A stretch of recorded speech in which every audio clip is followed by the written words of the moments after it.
First, we want to thank the Grace Baptist Church, their board, and all of them for allowing us to have this reunion in this beautiful facility. What a setting.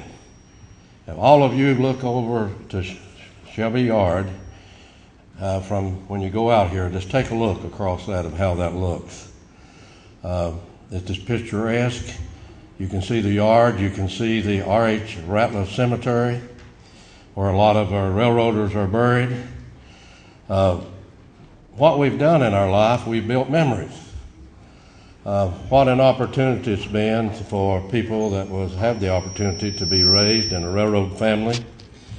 What an opportunity it's been for those of us who have been able to be raised in Shelby. We've all been blessed. Railroad, Hot Ratliff was very, it's, I guess the old timers call it, was very tight families. It was a railroad family. You didn't have to be kin to live in Shelby, and most of us certainly was, but you didn't have to be. And we noticed something that was people that would transfer into Shelby. It seemed like they always stayed here, always wanted to live here. But this is not only for people who built memories in Shelbyana, it's for that was railroaders, it's for all the other people that built memories and going to school in the school building.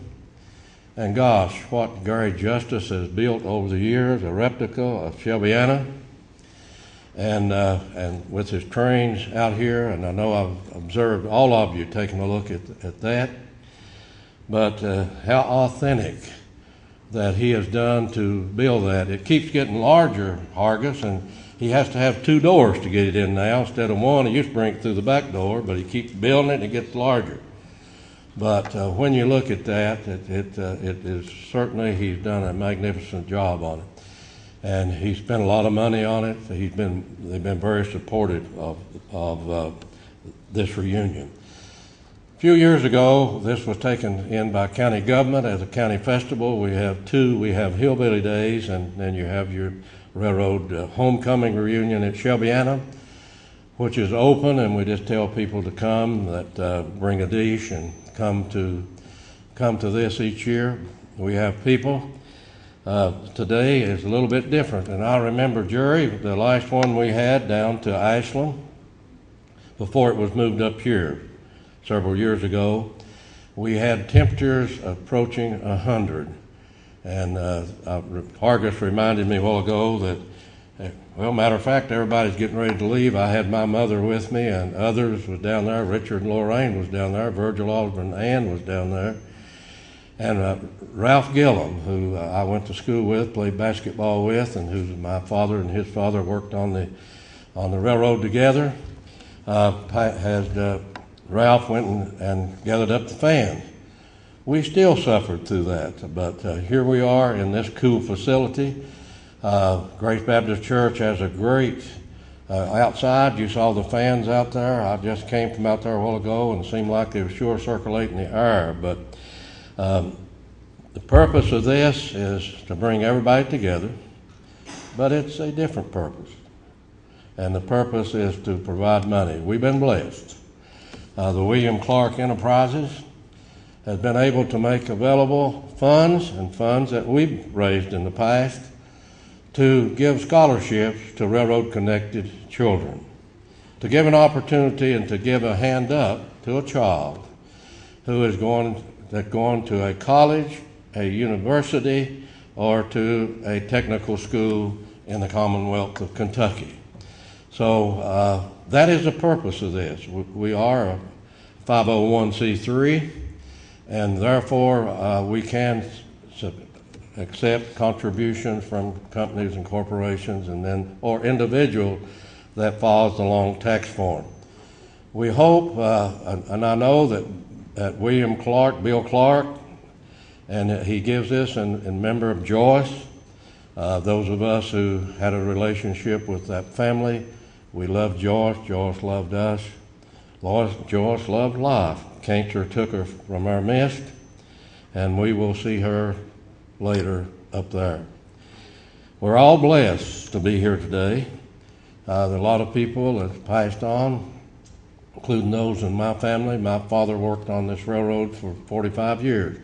My father started when he was 14 years of age as a fireman on the B&O, transferred up here on the what's known as the SV&E. We're certainly blessed to be here. We're blessed to have this opportunity to give these scholarships out each year. I think we've given around 18 or 20 scholarships out since we've started this over the years. I know for years, Lorraine Lowe, chairman of our scholarship committee, Virgil Alderman, had taken that on. Virgil was with the board member of the Pike County Board of Education, and we know Virgil and Ann very active in this. It kept this reunion going, and the Lord took Ann, and we'll meet with her, Virgil, up there later, like we will all the people that we're here to talk about and to bring these memories back to us about our fathers and our uncles, our aunts, and all of our families and our neighbors. And it was a close-knit family. People walked, no locks on the doors when I grew up in Shelbyana. Didn't use any locks on our house over there. We didn't use them because about any house you could walk in Shelby and you can have a meal. And everybody looked out for everybody's children. I've got as many whippings for what other people has told my mother than what my mother knew about me, Virgil, when I was growing up. But what an opportunity it was to have the opportunity and to be blessed to be in a railroad community. We are blessed to have sponsors. We couldn't put this on without sponsors. Food City has always helped us, and Pat and I was able to talk to the owner of Food City as recently at Abington, Virginia at an event. And he knows about this, they do about this, and want to be helpful as they can. Walmart, everybody knows Wally World, they help us and they contribute. Hollis P. Huntington, and we give away 2 tickets, and they provided them. They're $298 a ticket if you had to pay for them. And you'll be able to take the New River excursion this year. You'll be going from Huntington, West Virginia to Hinton. Many of you people, as I look this crowd over, have been able. You've won. You made the trip, and what a trip it is. One of the missions of this reunion and homecoming committee is to also bring an excursion train from Ashland to Elkhorn City. Recently, as 2 months ago, we held a meeting in the governor's conference room in Frankfort with the vice president of CSX out of Florida, Jacksonville, Florida. They assured us they're going to give all the consideration they could to help make this happen in the future. We have not been able to get them to tell us yes or no in the last few years. We worked on this very hard. When this became a county festival, then the physical courts of Pike County, the governing body of this county, got involved. We presented and presented to CSX from every tourism from Ashland to Elkhorn City. Their board of directors passed a resolution supporting this. We have one from every city government in the Big Sandy area, and we have one from every county government supporting this. And we have talked to the governor of the Commonwealth. This is the third governor we've talked to. They all know about it. They coordinated our meeting for us in their conference room in the Capitol recently. We had the executive director of the Hollis P. Huntington Foundation attended with us, and they will operate this as a nonprofit foundation as they operate the one from Huntington, West Virginia to Hinton. We have, and most of us in here, a lot of us, we've been through 3 revolutions of energy in America. And then during this 57 flood, after the flood, we saw our steam engines leave, and they've never been back up to Big Sandy since. And we got diesels, which was diesel and electric made by General Motors. And the next revolution we have, when I grew up, and I've told this story, and of course John Bill Tribbitt, that I played basketball for when he coached Pikeville High School. He told this story when I was a candidate for lieutenant governor, several places where he spoke and introduced me in the Commonwealth. And he talked about, he told me, he said, that fellow there was the quickest fellow from the start when he started to run, but he couldn't run a lick. What caused that? And I said to John Bill, I had to beat the coal trucks. We had about 5 tipples because our outhouse was across the road in Shelby. Now, yeah, we had an outhouse because everybody else had one. We had a bathroom, folks, in that house over there that I lived in. But where the bathroom went was empty until later years. Nothing in it. It was a storage place until we put one in. But so we've all been blessed, and we built a lot of memories, and we have a lot of railroad buffs here. We have people from other states, and I know that the Heritage Museum has been active and assisted us. We have the curator here, Mr. Everett Johnson. His dad was a railroader and knew his dad. When I worked on the railroad, I called his dad back in 1958 to work. I know that my family, when I was growing up, Virgil would go up Shelby Creek, and a train would come up Shelby Valley, and we'd always hear that whistle blow. And my dad said that's Wild Bill Johnson. He loves to hear that whistle, but we love to hear that whistle. And everybody in Shelby Creek loved your dad, and he certainly brought railroading right into people's homes, because sometimes it was very loud when he blowed that whistle. But railroading is a part of this. We produce more coal in this county today. We're under attack from Washington right now, our coal industry is. But we are America's energy capital. A lot of people don't know this, but if we were a state, we'd be 10th in coal production in America. We produce more natural gas, 53%, than any county in the Commonwealth, right here in Pike County. So we have more energy by BTU than certainly in this area than they have in certain areas of the Middle East. So yes, we've been blessed. Tucker Daniels, the county judge of Johnson County, said the other day in the meeting, he said, Judge, he said, and he looked up and he said, Lord, why did you put all the mineral in Pike County and not in these other counties? So we have been blessed, and the Lord give us the wisdom that we could use this natural gas. We keep the lights on in America, as coal has done. You know, when I was growing up, the coal miner and railroaders, they were the heroes, and now the national press portray people involved in coal industry as villains. They're not the villains. They're the heroes of this country. They have done so much for America, and they gave them credit for winning World War I and World War II. Providing through coal, we was blessed here. We have different coal than even got in western Kentucky. We have some metallurgical coal. So we are blessed. We know what that makes. We produce more raw aluminum in Kentucky than any of the other states. The reason we're able to do that is certainly because of low utility rates. So what's happening now with the EPA in Washington is going to cause the utility rates for everybody to go up. The middle class can't pay their bills today.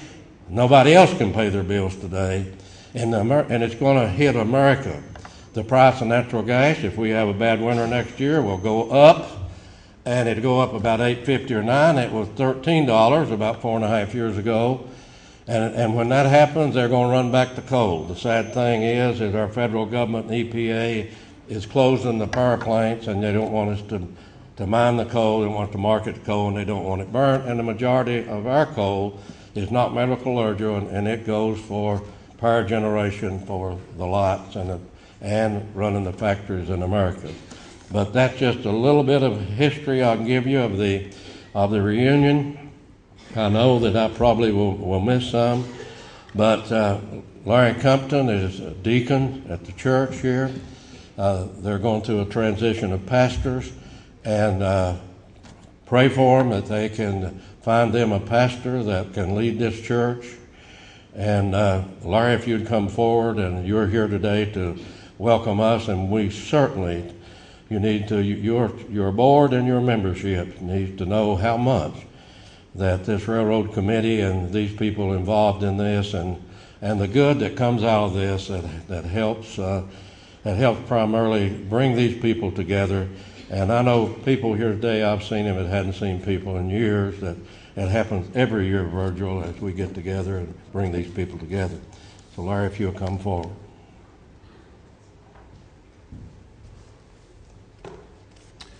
Thank you, Judge. On behalf of the body of deacons here at Grace Baptist Church, it's my turn to be chairman, and on behalf of them and the body of believers that is Grace Baptist Church, I welcome you to our facility. We are blessed to have this beautiful facility here up on the hill, and it does overlook the railroad, overlooks the rail yard. And you know, we've had men through the years that have been attracted to this steeple sticking up in the air from being over there in the Shelby rail yard that would come and worship with us.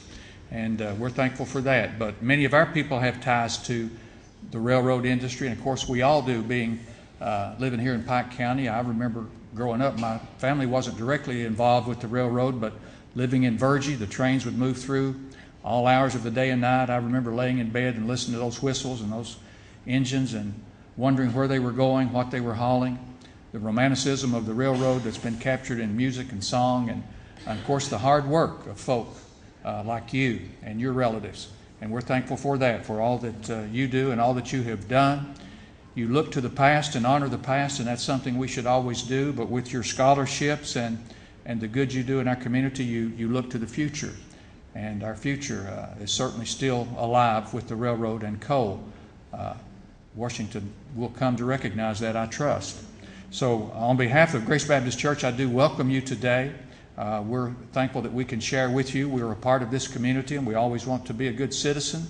We have a beautiful facility. Most of you are probably familiar with it, but the men's restroom is to my left as you go out the doors, the ladies' restroom to the right.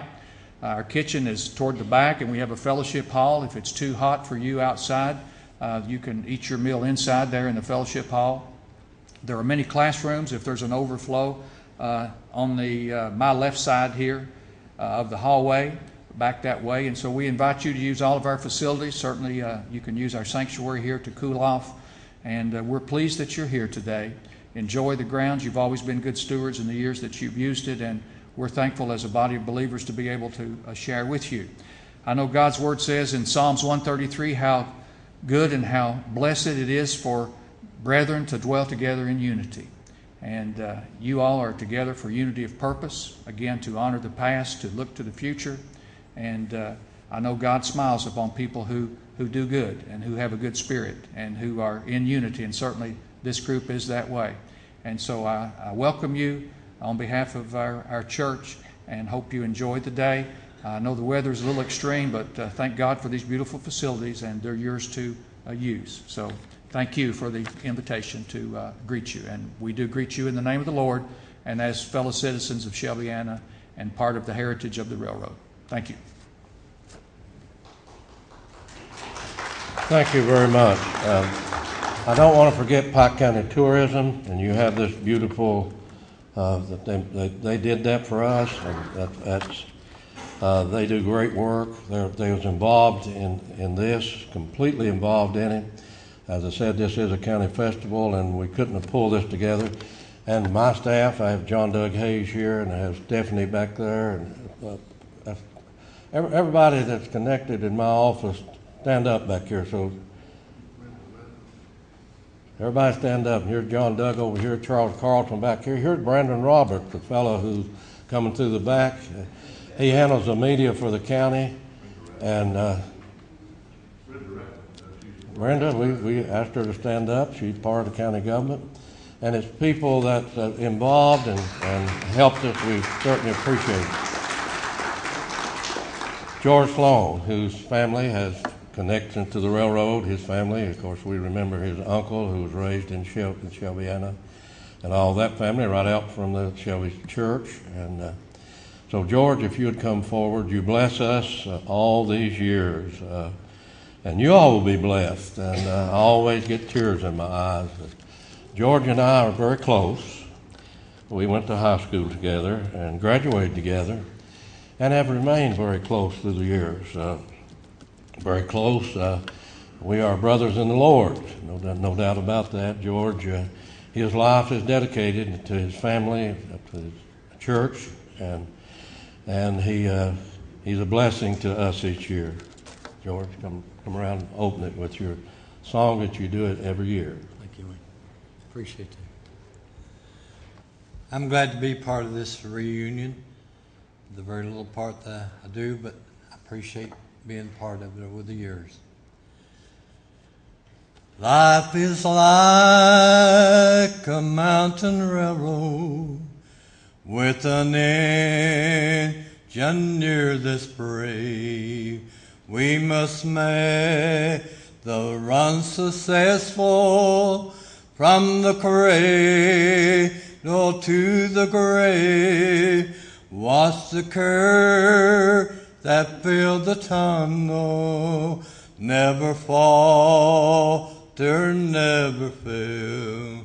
Keep your eye upon the throttle and your eye upon the rail.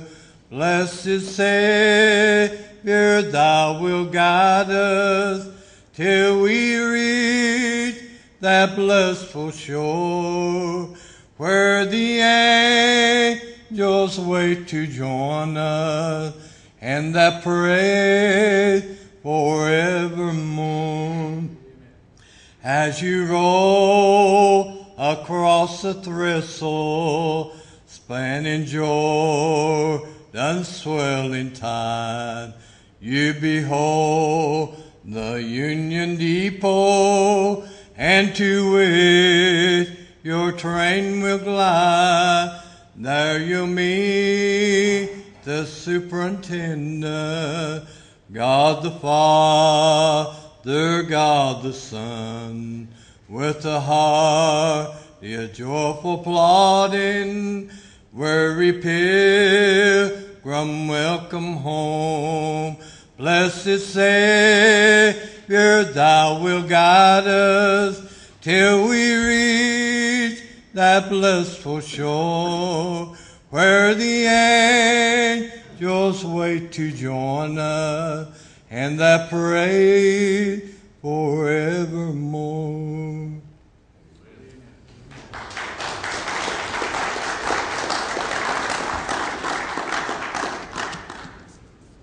That song is played at the funerals of my family and yours.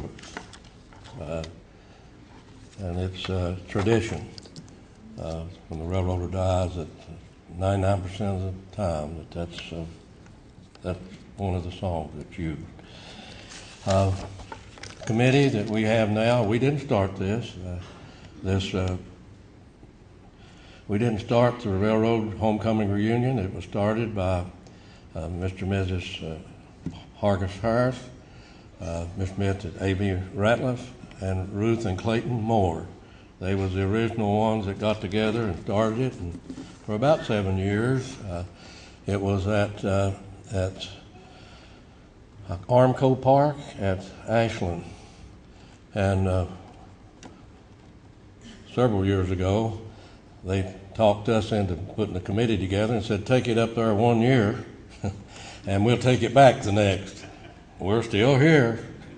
So, as you all are aware, people would leave if they, and move to that area if they got a promotion in the railroad, and we, at one time, had about as many down there as we had up here. So, but we're blessed to have carried this on. We're blessed that Aunt Ratliff has kept a record of the people who have passed since this started.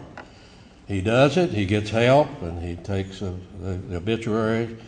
And of course, many of you keep him up on people who've passed who attended this reunion.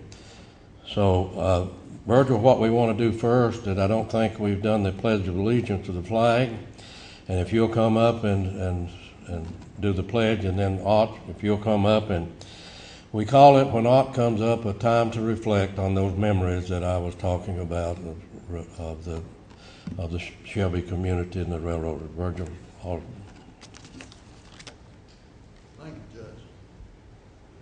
circle where we're at. Would you stand and join with me in the pledge to our flag, which is right up here? I pledge allegiance to the flag of the United States of America and to the republic for which it stands, one nation, under God, indivisible, with liberty and justice for all. Again, we've been blessed to live in the most patriotic area of America.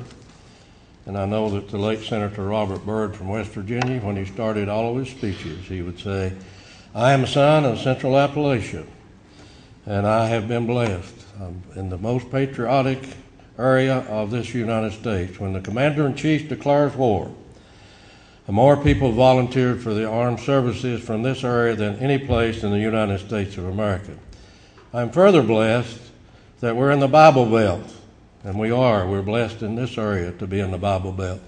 More churches dot the Central Appalachian area than anywhere in the United States. So we are a blessed people, that people has connection and been able to live here. Time to reflect and nod if you'd come up as you do every reunion that we've had. If you would come up and if you would, as I said, this is memories, and it'll touch you as he reads these names. I've got a little bit more added to it than what. How many ever got the Kentucky Explorer magazine? Well, in there, in May issue, I sent this picture, and I've got a larger picture of it. Is when one of the stonemasons that built the Shelby School passed away. And to show how well knitted the Shelby people was, they all attended it, even though they didn't know this guy. They came from Italy in 1930, well, somewhere in the 30s, I'm going to say 37 or 38. And one of them passed away. And you can see in this picture that I hold here that most of all the people in Shelby attended this funeral. And that shows you, just like Virgil said when his wife Ann, that Shelby is a well-knitted community. Everybody knows everybody, and everybody go to one person's house and eat a meal, they would think nothing about it. And that's just how close people was at Shelby. And if anybody, I've got a copy too, I don't know where everybody's got this picture or not. If they want to look at it, you'll recognize a lot of pictures. I can name a few. There's one here, is the preacher was Everett Brown. Next to him was John George Call. And there was Uncle Dick Meadows that lived before you go up on the Schoolhouse Hill. There was Lully Johnson. And there was Ada Rowe, my mother, Jet, and Calhoun. And there's Doshie Smith, Dennis Ward. And one is sitting down here on the ground. He's probably about 8 years old, was Fred Moore. And I just thought that was something to send this picture into the Kentucky Explorer to see how well that people joined together and attended, even though they didn't know this man.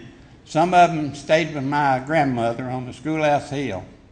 And you wouldn't believe this, but she got $1 a day for room, board, and 3 meals a day. That's what she got to taking care of it. I believe she had 2, and Lou Moore had 2. Lee and Swinney had some of them. And that's who built, and they got those stones over in the rock quarry up on Schoolhouse Hill. They brought them up on a little railroad track and that pulled them up was a mule, sort of like the way a sorghum mill runs, you know. And that's what the power that pulled those stones up to build the Shelby School. And if it's so possible, I said in this article that I would like somebody to get funding to restore this historical landmark, which it is a landmark, and I'd like to see it restored back to the original when it was first built. And that's about what I've got to say about this. And this is a lot of. Have you ever seen that picture, Wayne? Picture's out. You gave me the picture. It's outside. And they can look at it on the table. Okay. Anybody want to look at it? It'll be out on the table, and you'll recognize a lot of people from Shelby back in the 30s and the 40s. That's when I tell you these things. Well, you've got to believe it because there ain't nobody older than me that you can prove it by. But anyway, getting down to the sad part of it, according to my records, and if I miss somebody, why it's neglect. It's not. I just don't overlook it. But these are the ones that had been deceased that attended our Shelby reunion from June the 27th, 1997 up till now. And the first one I have on the list is Jack Venters. The next one is Kathleen Wells Ward. The next one is my sister, Avenel Ratliff. Next one is Nana England, Leon Huffman, Johnny Coleman, Ed Stone, Raymond England, Edsel Yates, Harry Comer, Von Lucas, Tootsie Rowe Gillum, Charlie Van Hoos, Billy Music, Roger Music, Peggy Cheeks, Helen Branham, Joanne Wilburn, Rex Yates, Clayton Moore, P.G. Anderson, Ann Clark, Ruth Moore, Bobby Rowe, Clyde Lucas, Eugene Price, Alberta Lyons Pleasant, Joyce Clark, Tom Stanley, Don Johnson, that's Virginia Kelly's husband, Vicky Music, that was Jack Music's wife, Nancy Kelly, and Betty Brooks Clark, Opal Rutherford, Mary Liz Johnson, Audrey Johnson, Doug Pennington, Luanna Brown's son, Fulton Metters, E.H. Thomas, Merlin Sanders Lyons, Joyce Hilton, the one we call Tiny Baby, Junior Runyons, that was Madge Hilton's husband, Pard Craft, Walter Venters, Charlene Coleman, we all called her Miss Charlene, she was our teacher. There are a lot of these people in here that Miss Charlene taught them in the grade. And there, from there we go on down to Carlette Gillum, Jesse Sayers, Murray Gillum Donnie, J.D. Glenn Sayers, Mary Coleman, Harry Chuck Johnson, Paul Billiter. By the way, all the Johnsons is gone. Chuck was the oldest, and then Mary Elizabeth and Elva just passed away this past year. A lot of you may not know that, but the Johnsons is gone. When you start talking about these people, you start at the back bottom, you go out to the road, you go up on the knoll, and you can just picture these people that we grew up with that's not here with us today.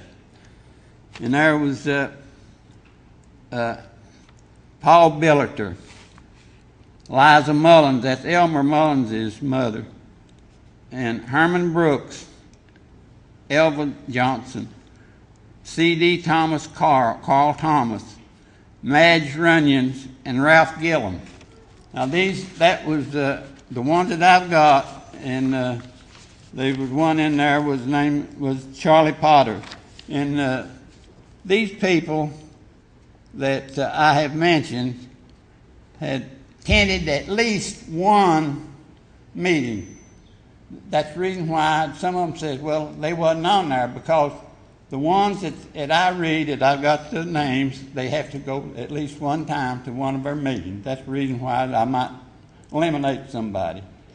But anyway, that's, and if anybody wants to look at this picture, I'll have it out front, and I'm sure that they'll recognize some of the people that attended this funeral when this stonemason passed away, and that built the Shelby School. And by the way, if Wayne or anybody else knows any way that we can get that building restored, it would be a historical mark, and it'd be something for the community of Shelby.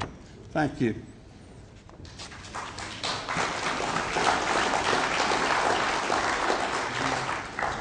Things don't happen, you have to make them happen. I say that at our staff meetings. Judge Hayes and these people hear that all the time. So this don't happen, this reunion don't happen. People makes it happen. I want to read the committee, and it's been a committee that's been in place. As usual, sometimes it ends up, and that's the way life is. A lot of busy and families that a lot of people do most of the work. But I want to read this, and the ones that's present, I want you to stand up. It's in here. Some of the people are out taking care of the food to make sure we don't get poisoned, and also getting the food prepared that we can. But Jerry and Sue Sloan, I'd ask you to stay standing if you're present. Virgil Osborne, myself and my wife Pat, and Bill Clark. Bill is not with us this year, or neither is his daughter Pam. They normally attend every year. They're the benefactors, and this is Memorial Scholarship is Joyce, and then we have Ruby Bevins, Susie Sarge, Ruth Jackson, and everybody here knows of their condition at the present time. Richard and Lorraine Lowe been here from the beginning, and what they have done to make this happen is unbelievable. And Marie Childers, Charlie Potter's daughter, that his name was mentioned a while ago, and Louise Blackburn, what you and your family does, and Ben Blackburn. Well, we love Ben. Anything to be done, he's always there to assist and help. Stephanie Clevenger and Dale Brooks, Beverly Conley Justice, and I saw Beverly here, and her brothers in from Virginia. Beverly's back here. Bobby Jean Smith and Mike Justice. And we have two additions, and I want them to stand, Mr. Smith, and you all stand. That we're glad that they showed up at our meeting, and they want to be involved. And if any of you need to be involved, now, as we know life, you've heard Aunt Ratliff talk about the memories that we built and those people that we loved that's gone on. This committee will go on. All of us will be gone, and we want people to get involved, young people who can carry this on and continue to give these scholarships out. So you all can be seated, and let's give these people a hand. And I would have to say, I have not been able to, I think, myself, to pull the load that I've done because of my busy schedule that I maintain presently. But everybody has worked together, and it comes together, and it seems like now that all these years we've done it, and we got a real purpose to do it with, and we always honor people each year that's been involved in this, and we've had a lot of people, and you look at the pictures, if you see them out, if you have, look at the table out there, and you can look at the pictures of people that's been honored, and it's unbelievable, the people that, and one of course was late Johnny Coleman, and after he passed, and he was honored, but John Jack Adkins, I'll go ahead and remember people that contributed so much to their communities, and but today the committee had voted, and we had two, but we only have one. One is sick, and we'll try to do that next year if his health is good and he's available. But one is a fellow that has went beyond the call of duty, him and his family, to make this a success every year since we have been involved in this Shelby Railroad Homecoming Reunion. And I would like at this time for Jerry Sloan to come up, because Jerry is one that all of us know Jerry. I had the opportunity to go to school with Jerry for many years at Shelby, We grew up together. We are very close. We remain close. I pick the telephone up and call Jerry right often, and he calls me right often, and it's by the office continuously, and that means a lot to me. All of you people that you know how busy I am, but when I do have an opportunity to see people that I love and people that have meant so much to me, Jerry is one of these people. And Jerry, we're honored today, and on behalf of this Shelby Committee and of this reunion, I want to present to you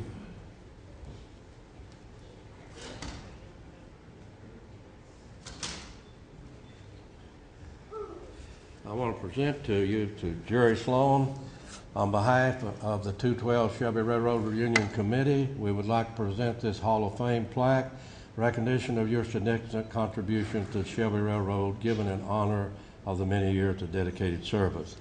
And Jerry, I want to present this to you on behalf of this committee and to thank you. You're part of this committee. We could never have been a success if it hadn't been for the work that this fellow, you all have been here today. You've seen Jerry. He's been every corner, every place, assisting and doing everything he could to make this a success. We also Jerry, you can hold that, but we have you said on that, the Hall of Fame. Folks, we have in the Shelbyana Post Office a few years ago, the postmaster in Shelbyana asked this committee if we had anything at all that we could put pictures and something in their lobby, because the U.S. Postal Department asked them to get involved in community projects and events. Well, this reunion and everybody that's been honored, if we could get or had a picture, they have a picture and their name is listed on a plaque in the Shelbyana Post Office. There are other pictures in there. My mother and Jerry's mother, my mother Opal and his mother Bee, post office employees, postmaster and acting postmasters at the post office, and their picture is in there. And others in Shelby. If you have an opportunity, go into the Shelbyana Post Office, you'll see in their lobby this Hall of Fame. Jerry, your picture, and Sue. And Jerry knows Ben how to get it done. T&D Sporting Goods, Mr. Collier, has been very cooperative, and he works with Richard and Jerry and others to make sure that this is updated and that we try to get everybody that's been honored by this, make sure that their name and picture is listed. But I want everybody here to give Jerry a hand, and as I said, we could have done it. Now, Jerry, we let you speak if you want to, but we know what the weather is outside. And Jerry, when he does speak, he makes a very long speech, but we appreciate your consideration, Jerry, today. We know how hot it is out there. Go right ahead.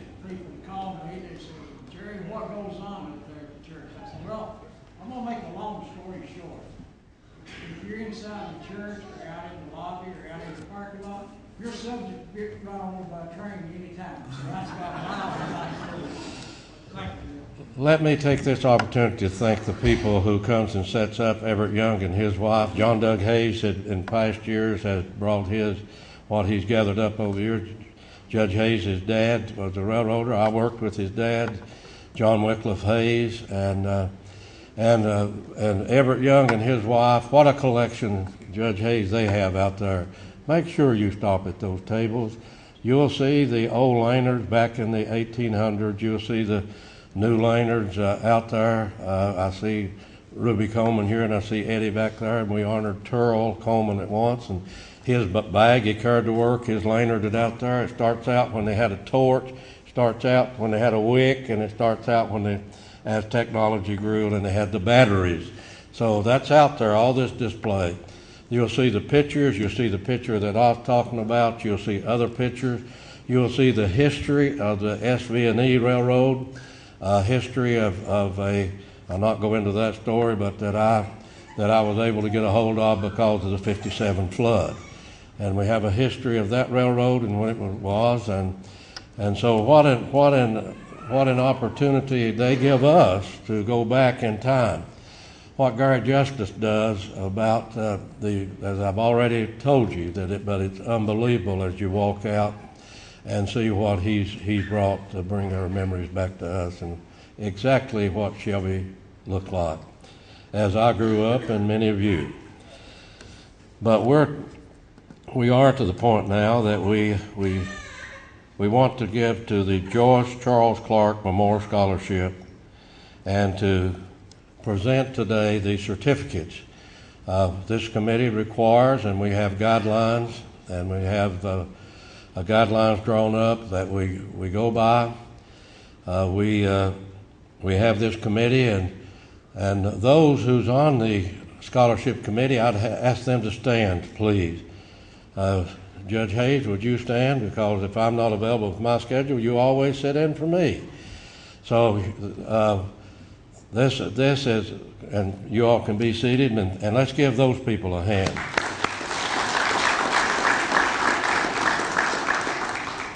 William Clark Enterprises and his daughter Pam, we couldn't do what we do if it wasn't for what they contribute towards these scholarships in memory of George Charles Clark.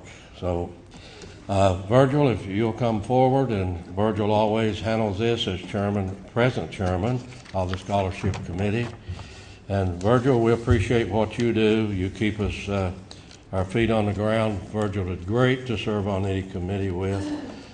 He's a little bit like I am. You don't just go to meetings to sit there. You're always active in all committees that you serve on. Virgil has been very active in many things. One of the probably better basketball coaches we've had in Eastern Kentucky and in Kentucky, and that's not what Virgil Osmond wants to be known for. This man is he praises the Lord as much as any fellow that I know, and that's what he's dedicated to his family and the Lord. And Virgil, I appreciate the friendship that I've had with you. You know the love that all of us had for Ann and this family. Matter of fact, Ann was Bill Clark's aunt, William Clark Enterprises aunt. And but so Virgil, this is the scholarship committee's time on our program today, and I'll turn it over to you. Thank you, Judge. Thank you very much. Just one word before we start on the scholarship. I reminded everyone of my wife and her attitude towards living in Shelby. Ann Clark lived over in Back Bottom, related to some of you folks. And she always said, Virgil, Shelby-Anna is the best place on earth to live. And that's how she felt about it. She said, I heard several references to locking the doors and not locking them in Shelby-Anna. She said, anywhere you went, that whoever house you was in, those folks looked out after me just as much as my parents did look after their children. So that is a good place to live, when you feel safe and comfortable and welcome in the places that you go to. And it's fortunate for anyone to live in that community. I'd like in case you just don't know them, I'd like to point out on their program the names of the people that's on the scholarship committee. I'm not going to ask them to stand again, but I'm sorry that Bill Clark and Pam is not here. They're the benefactors financially of our scholarship awards. And each year they make the funds available for us to help up to 3 young people whose families were tied to the railroad real closely, and met other requirements to further their education, and hopefully will come back to this community and serve this community in whatever endeavors they choose to pursue. This year we had the most applicants we've ever had. We had 11 this year. And the scholarship committee had a very difficult time in deciding on 3 and an alternate. All of them could have been accepted and would have made good candidates. But we have to limit it to the amount of money that we have, and we have chosen 3 recipients. Each one of these 3 recipients will receive a $1,700 scholarship, money given directly to them or paid to the institution once they give us the information that they're registered in a school or technical school anywhere in the state. So it's one of the highlights to me of this reunion to be able to know that we have helped young people. So I'd like to recognize the 3 recipients and the alternate. Now the alternate is very important in case something happens to one of our recipients, that they're unable to go or something interferes with them meeting the requirements by the dates and the timelines, then the alternate would be accepted in one of their places. So the person we have is Sarah Thomas. Sarah Thomas is a Shelby Valley High School graduate. She's the daughter of Annette and Jeff Thomas. Are you here today? Would you come up, please?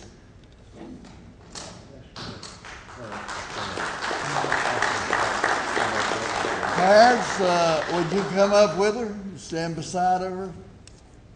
We'd love to have you.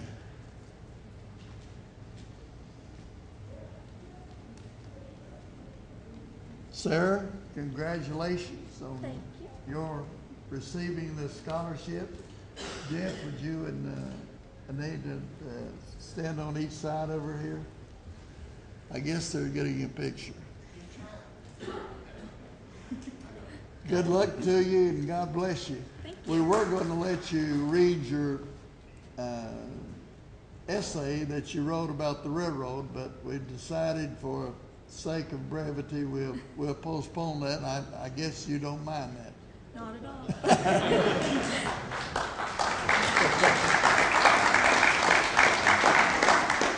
One of the things that we require of each applicant is to write a pretty lengthy essay in regard to what the railroad has meant to them and their family as they grew up. Our second recipient is Emily Coleman. She's also a graduate of Shelby Valley High School. Her mother is Margaret, and her stepfather is Tim. Her father is Chris Coleman. Is she here? Would you come up? Now, do you have anyone with you? You guys come up with her. Come on. Thank you. Turn it around so we see it. Come on each side over and stand on here. Congratulations to Emily. Emily is working today, and she was lucky to get off. And she had to do this during her lunch hour. Good luck to you, Emily. The third person that has received a scholarship for this year is Landon Hale. He graduated from the Betsy Lane High School, and his mother is Lisa Hale. And His father is deceased. I believe it was Cain. Is that right?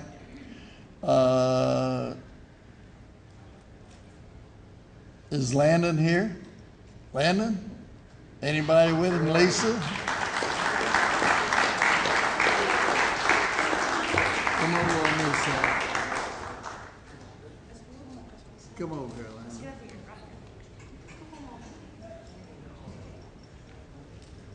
Congratulations, folks. God bless you. This is his grandfather, K.R. Lane.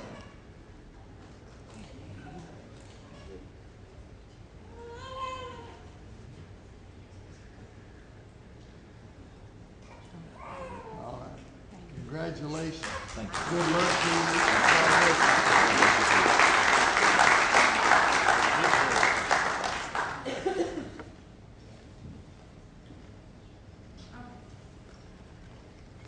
Judge, thank you very much. Virgil, thank you. We, of course, we certainly thank the people that brings their dishes and food and people that assist us. And we know and we're blessed to have this facility, and they are fans out there. But as Mr. Compton told you, we have what I would say their cafeteria in their kitchen area. There are seats in there. If you can't bear it outside, it was pretty comfortable when I was out with those fans whirling. But if you can't and you have a breathing problem, then you can bring your food in the building. So let's give a hand to everybody that brought food today, and these railroad women can cook. We always involve and invite our community churches, and my pastor is here today.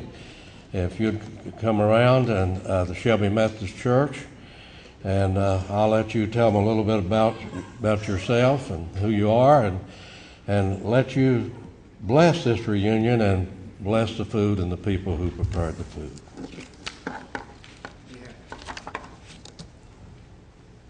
It's good to be here in Shelby. I'm not a native of Pike County. I'm a native of Floyd County, but I serve here at the Shelby Church, and it is a wonderful community.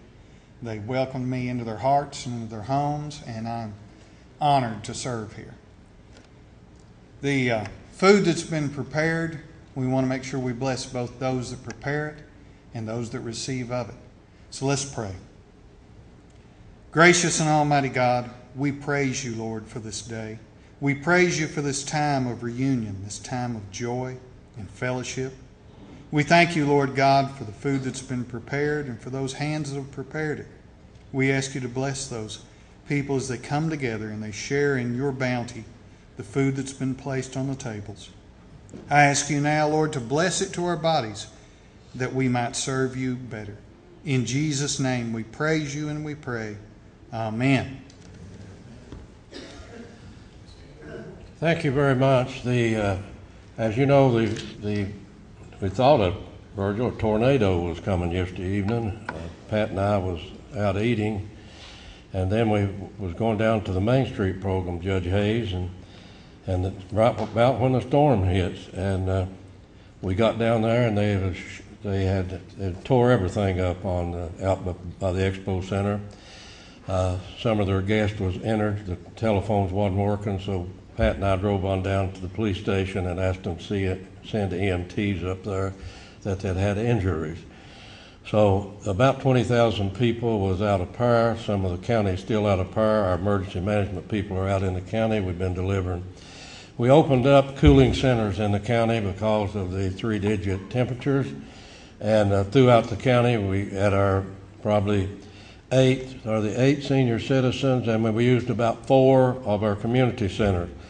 Now today, some of those are out because they have no power. Some have generators and no, so this morning, we had to send generators out. Big Creek, all Big Creek's out, Judge Hayes, and we was sending a generator, and they called right before I came up here and said that's the first place they were supposed to have the power back on. So they're taking that generator to Phelps, Then got another generator on the way to Fedge Creek because the community center at Mouthcard, I didn't have a generator that's working. So we're trying to get people in out of this weather. We realize the fact that with all these calls we received, that people that could not attend because of that. So we understand your all situation. So we're not going to wait to give away the excursion trip and the television set that we have. We're going to do that earlier this year. But the reason people come to Reunion is not to hear all these speeches from everybody, but we're here on serious business. But the purpose is to eat and talk. And I've observed that today. I've been hugged a lot, and you all been hugged a lot because we're huggers in this area. But today we're going to do it early. We know what the temperature has been. I got tickled. My Uncle Terrell Coleman told me never look at the hazard television to know what temperature is in Pike County. And last night on the news, I remembered what Terrell told me. They said we had the lowest temperature of anywhere in this part of the country, Virgil, 95. Well, I saw it yesterday, 106, and it reported to our emergency management that areas in the county was 108. So I'll probably go back to the WSAZ and the Weather Channel and go with them on the temperature. But we are going out. We want to give you time. Some of you people have traveled many miles today to be here. We have people from other states and other sections of Kentucky. And we're certainly glad that you all can make it because I know you feel good. George, thank you. You bless us every time when you come. That song is just one that just makes me shiver, and I'm sure it does you all. Thank all of you that's borrowed this weather to come and that was brave enough to come and borrow this weather, but the Grace Baptist Church and their board, their members, gosh, you make this possible and you make it as comfortable for us as we can, and we appreciate that again. And so, Virgil, you got something else? Come on up. And we're going to adjourn. Make sure that you go by and look at Garrett and talk to him and look at your old post office, your old roundhouse, your old turntable, your churches. And then these people that brought what they brought for you to view, please take your time. And what history you will get when you talk to these folks that brings this. You have a lot of pictures out there you can look at sometime, and you see on the screen.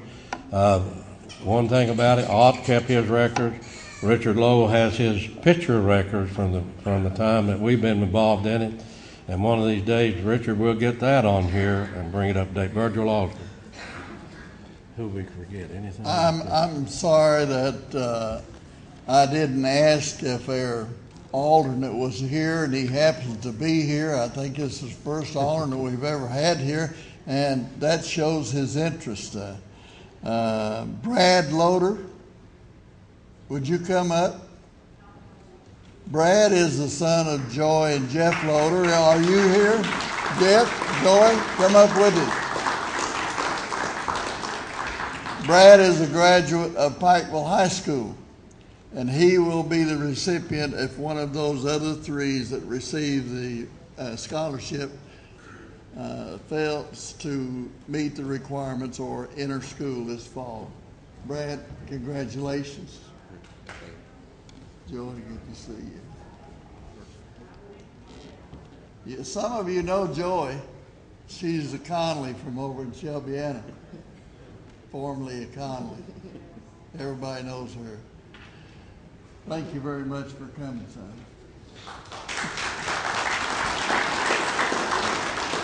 As I said earlier, especially Jeff, but any of the other applicants could have received a scholarship about as well. It was a tough job for the committee.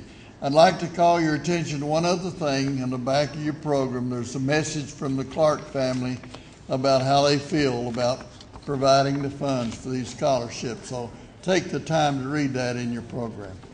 Thank you. I'm going to let you go after this. I said that this don't just happen, you have to make it happen. And we have to raise money to do this. We only raise money, contributions. So, Jerry, what is our box number, Richard, up there at Shelbyana? 41562 is the zip. What is that box number? Jerry stepped out, and I don't remember. But I don't know where it was put on here. It should have been, but what is it? 496. Post Office Box 496, Shelbyana 41562.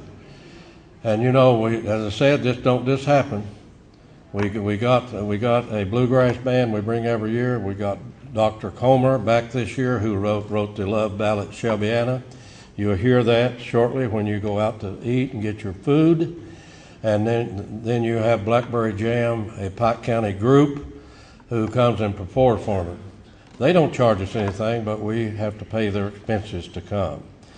So again, the Landmark is one of the sponsors because they help us and contribute, and to make sure that that Terry Comer, who lives at Nashville at Brentwood, can be able to come, and we can afford to have him come. And they provide the meals, and they provide a room.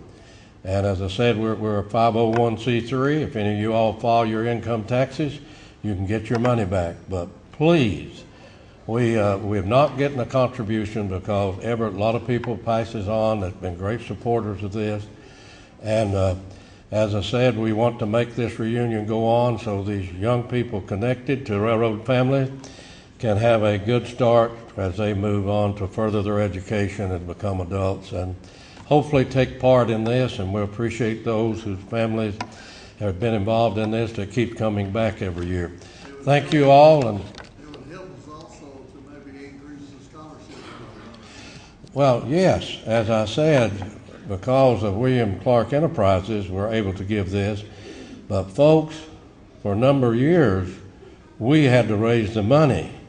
And we sold cookbooks, we sold T-shirts, we've done everything.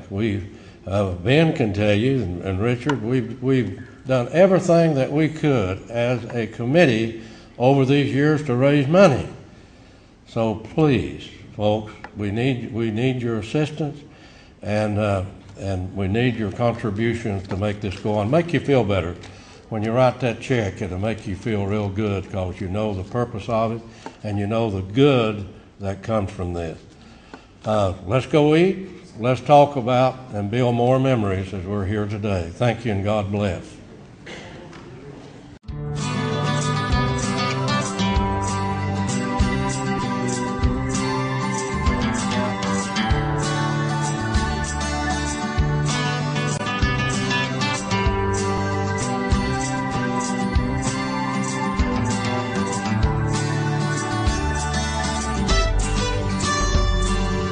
It's truly a blessing to get this scholarship, and it's like my papa has been on the railroad for so many years, and I think, you know, winning this scholarship and going on to further my education with engineering to Big Sandy and then going on to UK, I think that means something to me, especially winning the scholarship, because I can do so well with this money that I can bring to the school and to help further my education.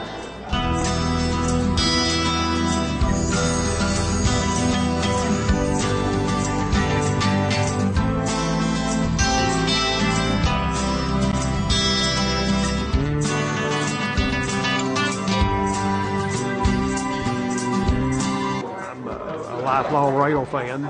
Since age of 3, I've been interested in trains. I grew up along the C&O Railroad, and the hobby developed over the years from looking at trains to collecting what we call Railroadiana. I've gotten my wife, as part of my travel, she got interested in collecting Railroadiana, and what we have here today is her collection of china and silverware that was used on Chesapeake and Ohio dining cars in the 1950s and 1960s up until the advent of Amtrak. Some of the pieces that we have here, the pattern here with chassis, the railroad cat on top, was used right up until the end of passenger service on the C&O. It fit a real good moniker of while riding C&O sleeping cars, you could sleep like a kitten. One of the more interesting pieces that we have here is a International Silver crummer, which was used to sweep crumbs off your table. This was C&O started buying silverware from International Silver in 1947, even though this may have not been manufactured then. This is a set of golf tees that has Chessie the railroad kitten on one side, the corporate logo, and then on the other side a image of one of their freight trains in Michigan. But this was issued by the Public Relations Department.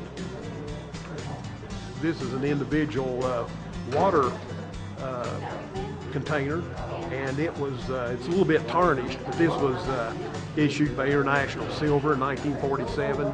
It's got the C&O logo on top of it, as do about all of these silver pieces.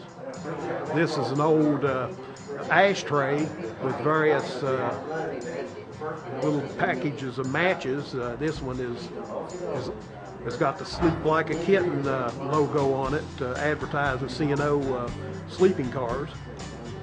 And this one is advertising C&O's air-conditioned trains, and then on the back, the primary train at that time, the Queen of the Fleet would have been the passenger train to George Washington, and on the back has got a silhouette of George Washington. And then, of course, C&O, their main commodity that they haul was coal, so you can't forget that. Coal heat is best on their on this little matchbook. But that's just some of the stuff that we have up here at the Shelbyana Railroad Reunion.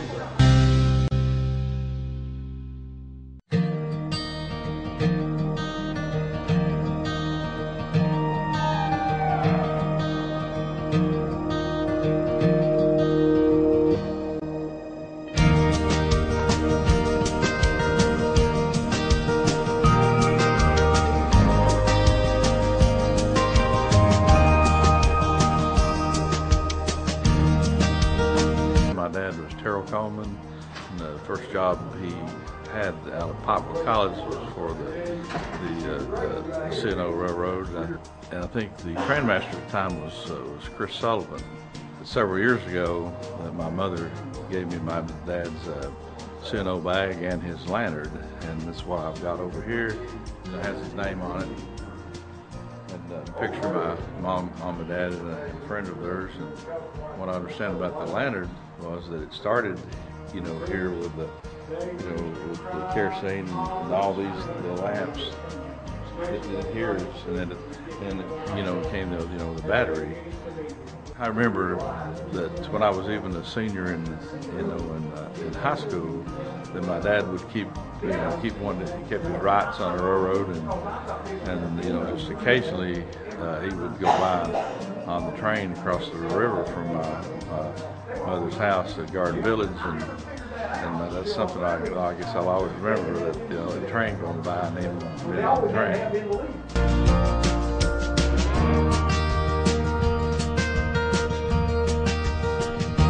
I brought some of the memorabilia from my dad, who was a locomotive engineer for 41 years, starting with the old SV&E and then progressed up to the Chessie system.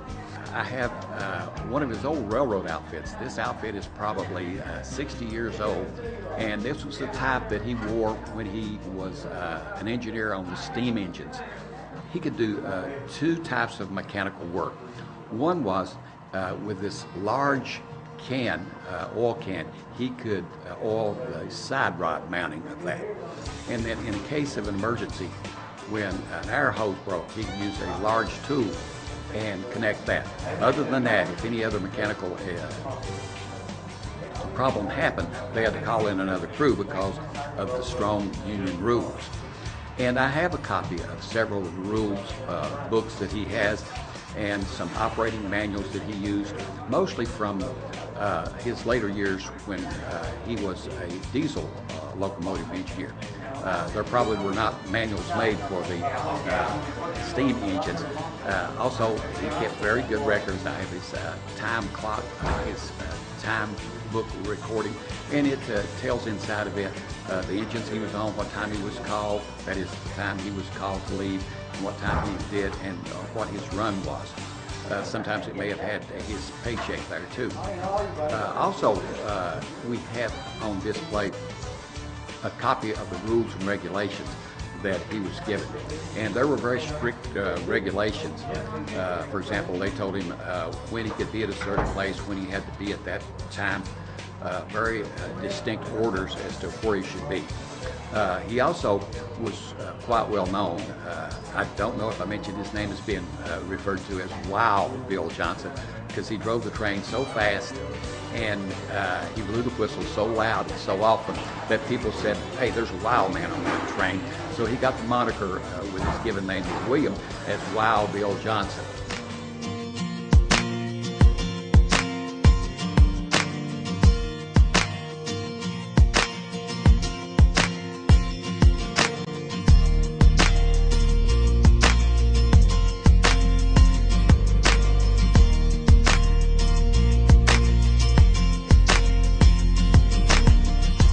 Operation Lifesaver is a railroad-supported safety organization. We educate the public on the hazards of crossing and trespassing on railroad tracks.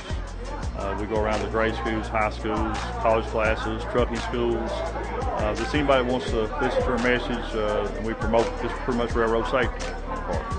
Most safety tip is always look, listen, and live. That's why, if you look both ways, you kind of open your ears up and listen, and you can always cross them tracks safely.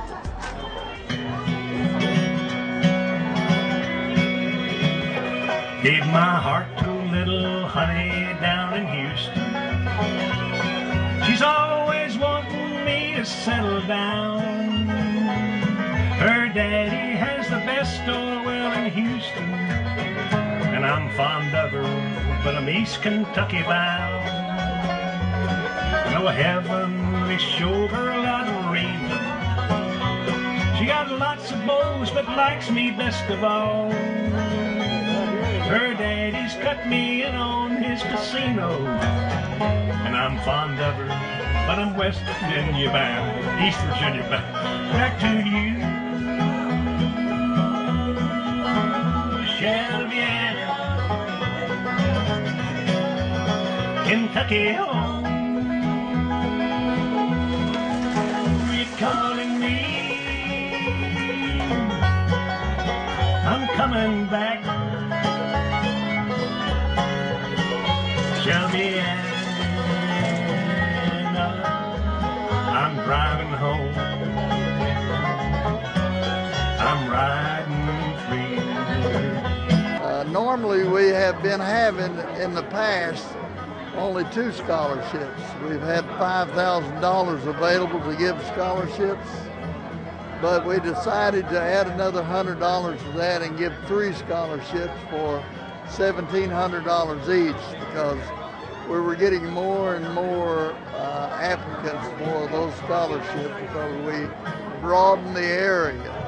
A lot of people who used to work in the yard over to my left over there, the Shelbyana Railroad Yard, were, as it began to close down a little bit, was transferred to Russell, Kentucky, Raceland, Kentucky, and the areas down in near Ashland. So we've expanded their scholarships to include those counties as well as Floyd County and all of Pike County. I'm retired from the railroad, started back in the early 50s from the Shelbyana Railroad Yard, started with the C&O Railway and wound up with CSX in the late 90s, worked approximately 35, 36 years, and all the people that you see here today at this 16th Annual Railroad Reunion is people originally was here at Shelby, have retired and moved away to places like Ashland, Portsmouth, Wheelersburg, Wirtland, just all over down in the western part. They come back for this reunion. They're all railroad related, all the families are. It's just like today, I've seen people here today that I haven't seen in 25 or 30 years. It's just a great gathering. And they always say, it's nothing like railroad families in Shelbyana and Shelbyana people. So we're tickled to death, all the crowd that is here today. It's still a good reunion. We're tickled to death to have everybody. We're glad to have Pike 99 here with us today. And we're just, it's just a good crowd. It's like I always said before, they asked me, Jerry, what goes on at the railroad reunion? I said, well, to make a long story short, being all railroad family related, you're subject to get run over by a train anytime in the parking lot or inside the church, because all they do is they talk about trains and old times, you know. So that's what the reunion's about, good fellowship with people that you've known for a long time that's come back home. And we're tickled to death to have everybody and hope that they'll come back next year and bring somebody with them.